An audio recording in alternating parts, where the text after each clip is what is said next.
Mikhail Bush was born on February 13, 1997, in the Canadian province of Alberta. She grew up with her parents and a younger sister, who not only admired her deeply but also considered her a role model. Mikhail's cheerful, energetic, and kind nature naturally drew people to her, helping her form many friendships. One of her greatest passions was ice skating. From a young age, her parents often took her to local rinks, and over time, the sport became something she truly loved. During high school, she met a boy named Cody, and the two quickly started dating. It wasn't long before they both knew they wanted to spend their lives together. After graduation, they began making plans for their shared future. Once Mikhail finished school, she took a job at a charity organization supporting people with disabilities. She soon developed a strong passion for this work and decided to pursue a career in healthcare so she could continue helping others. In 2017, she enrolled in a local college and earned a nursing degree. After completing her studies, she returned to her position at the charity center. Not long after, she discovered she was pregnant. The news brought immense joy to her and Cody, and shortly afterward, he proposed to her in the middle of an ice rink. In 2020, the couple welcomed their son Noah and began building their family life together. Cody worked in pipeline construction, which often kept him traveling across Canada. This lifestyle was difficult, as his wife and newborn either had to move around with him or spend long periods apart. Fortunately, in 2021, Cody secured a new job that allowed him to stay in one place. With this stability, the family relocated to a small town called Hinton. Though it was fairly remote, for the first time, Cody no longer had to travel constantly, and the family could finally settle down and spend more time together. In early September 2021, Mikhail and Cody moved into their new apartment in a residential complex on the town's outskirts. At that time, Mikhail was 24 years old and their son Noah was 16 months. They were delighted with their new home, which was surrounded by nature, parks, and a peaceful atmosphere. On September 16th, Cody went to work as usual while Mikhail stayed home to care for Noah. His shift ended around 6 p.m., and he returned home eager to spend the evening with his family. To his surprise, however, neither Mikhail nor Noah was there. Cody searched every room and checked outside, but there was no trace of them. At first, he assumed Mikhail had taken Noah for a walk to one of the nearby parks. But then he noticed something strange. Their son's stroller was still inside the apartment, making it unlikely they had gone far. Soon, an even more disturbing detail caught his eye. On the kitchen table were plates with half-prepared food, as though Mikhail had started cooking but abruptly left. Concerned, Cody began searching local parks and playgrounds, but when he found nothing, he returned home. He then began calling family and friends, hoping someone might have picked them up. That might have explained why the stroller was left behind, but no one had seen Mikhail that day. Meanwhile, she wasn't answering her phone, which only deepened Cody's unease. Realizing the situation was becoming alarming, he decided to contact the police. By the time he made the call, a friend had already arrived at the apartment complex to assist in the search. Together, they scoured the area again but found nothing. It was as if Mikhail had disappeared without a trace. When the officers arrived, they immediately joined the search. They thoroughly checked the complex, the wooded area behind it, and nearby streets. They also went door to door, questioning neighbors in hopes of finding any leads. Soon, one neighbor reported seeing a woman resembling Mikhail running away from the complex toward the road earlier that day. She wasn't calling for help, nor was her son with her. Acting on this lead, police asked the complex manager for access to the CCTV system. They spent hours reviewing the footage but found no sign of Mikhail. Instead, they noticed something completely unexpected. Around noon, the same neighbor who claimed to have seen her was caught on camera carrying 2 large garbage bags out of the building. Investigators immediately went to the dumpster and examined the bag's contents. When they opened one, they were faced with a horrifying discovery. Inside the bag was the body of baby Noah, along with several of Mikhail's personal belongings, including her phone. This shocking discovery instantly changed the entire course of the investigation. Detectives now had to proceed with extreme caution, as Mikhail's whereabouts were still unknown. They quickly began to suspect that the neighbor was directly involved and decided to search his apartment. However, there was a major complication. The man lived right next door to Mikhail's home, where Cody and other family members were gathered. Since the two apartments shared a wall, the officers worried that whatever they uncovered could set off an uncontrollable situation. To prevent this, they devised a plan.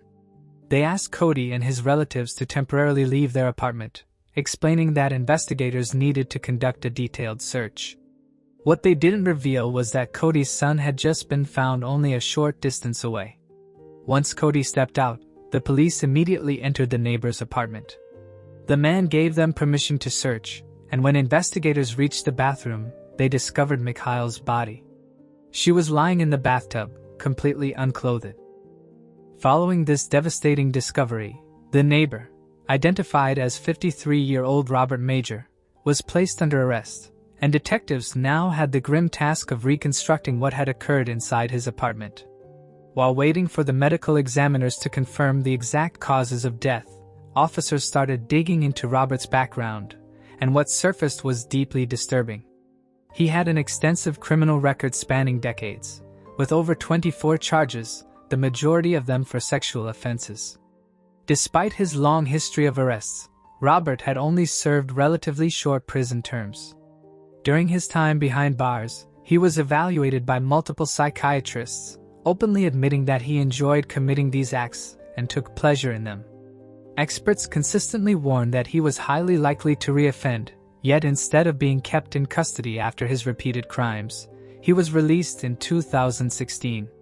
Authorities issued a public warning about the danger he posed, requiring him to register in a special offender database. He was forbidden from living near women, children, schools, or playgrounds, prohibited from leaving his city, which was roughly 190 miles from Hinton, and ordered to report regularly to a police representative. But all of these restrictions soon became meaningless. Under Canadian law, offenders could be removed from the registry and have restrictions lifted if they went a year without committing another crime.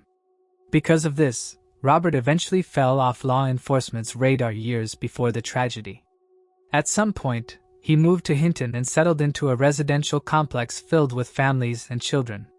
The local police had no knowledge of his criminal past. The management of the apartment complex, even if they wanted to, had no way of accessing this information, let alone the residents themselves. Medical experts soon completed their examination of the bodies, while Robert, shortly after his arrest, gave a partial confession, and his words shocked even the most seasoned investigators. On top of that, they managed to gather additional evidence and witness statements that helped piece together the full picture of what happened on that fateful day. That morning, Mikhail and Noah went for a walk in the nearby park. When they returned home, the building manager approached Mikhail to discuss an issue. The problem was that Cody, who worked on pipelines, would often come home with his boots and clothes covered in dirt, leaving muddy tracks all the way to their apartment door. The manager asked Mikhail to address the situation, and she promised to clean it up right away. After their conversation, Mikhail went back inside, put Noah down for a nap and started preparing lunch. Around this time, she also called a friend. This friend later recalled hearing a knock at Mikhail's door during their conversation, followed by a man's voice. He offered to help clean the hallway, but the friend didn't catch the rest of the exchange. Shortly after, Mikhail returned to the kitchen, finished her call and sent a message to a family member around 2 p.m. From there, one critical question remained unanswered for investigators. How did Mikhail end up in Robert's apartment? Robert himself refused to clarify this particular moment, leaving police to speculate. Perhaps he lured her there under some pretense, maybe by continuing the conversation about cleaning the hallway or asking for her help with something else. One way or another, Mikhail ended up inside Robert's apartment, and this is where his confession began. Almost immediately after she walked through the door, he attacked her and tried to strangle her. But for nearly 10 minutes he struggled to succeed. In the end, he managed to kill her and then essay her. He then dragged her body to the bathroom before heading to her apartment, where he took Noah and ended his life as well. After committing these horrific acts, Robert placed Noah's body, along with Mikhail's clothes and belongings, into garbage bags and dumped them in a container outside the building. It seemed he had no further plan, as Mikhail's body was simply left in the bathroom. Although he tried to mislead investigators by claiming that Mikhail had run off from the complex, possibly hoping that police wouldn't think to look inside his apartment. As for his motives, they remain unclear. The details of the case, including the full account of his confession, were never made fully public. Investigators shared only bits of information with media, leaving room for speculation. The reason behind Mikhail's murder was relatively straightforward. Not only did Robert find satisfaction in causing harm, but he also killed her with the intent of SA. However, Noah's murder was more perplexing. Investigators suggested that Robert may have killed him out of fear that Noah could identify him. Another theory is that Noah woke up and started crying, which may have scared Robert, thinking the noise could draw attention from the neighbors. One way or another, Robert's main motive became crystal clear through his numerous conversations with psychiatrists. He simply took genuine pleasure in harming others, especially those who were physically weaker than him. It's worth noting that even prison didn't stop him. During one of his previous sentences, Robert assaulted a cellmate, which led to additional charges. With news of this case spread across the country, many were horrified, not only by the brutality of the crime, but also by the fact that such a dangerous man had been allowed to live freely. Public outrage grew even stronger when details of what happened during the trial came to light. But more on that later. Robert openly admitted to psychiatrists that he enjoyed committing such crimes, and all of them agreed there was a very high likelihood he would do it again. But despite this, he was released back into society, and eventually authorities stopped monitoring him altogether. The residents of that complex had no way of knowing about his criminal past either. Even if he had remained on a sex offender registry, the system in Canada works very differently than in the US. In Canada, only law enforcement officials can access the registry, not the general public. This left many Canadians outraged as the laws prioritized protecting the privacy of a predator but failed to protect Michael and her son. The family had moved into that complex just 15 days before the tragedy, only to become victims of a man who lived literally next door. This devastating injustice pushed Cody and the rest of the family to fight for change. They became actively involved in drafting a new piece of legislation named in Noah's memory. The main goal of the bill was to ensure that repeat offenders are monitored for their entire lives, not just for a short period after their release. The bill also proposed creating a public registry of these offenders, so anyone could easily check if someone with a criminal past was living in their area. As for Robert, he didn't deny his guilt, so the trial moved pretty quickly. But before sentencing, his final statement shocked everyone and once again raised the question of why someone like him was ever released. He openly admitted that he should remain in prison for the rest of his life because even he would fear what he might do if he were ever free again. At the same time, he claimed he still saw himself as a good person, despite everything he had done. In the end, Robert was sentenced to life in prison, but there was a catch. He would still be eligible for parole in 25 years.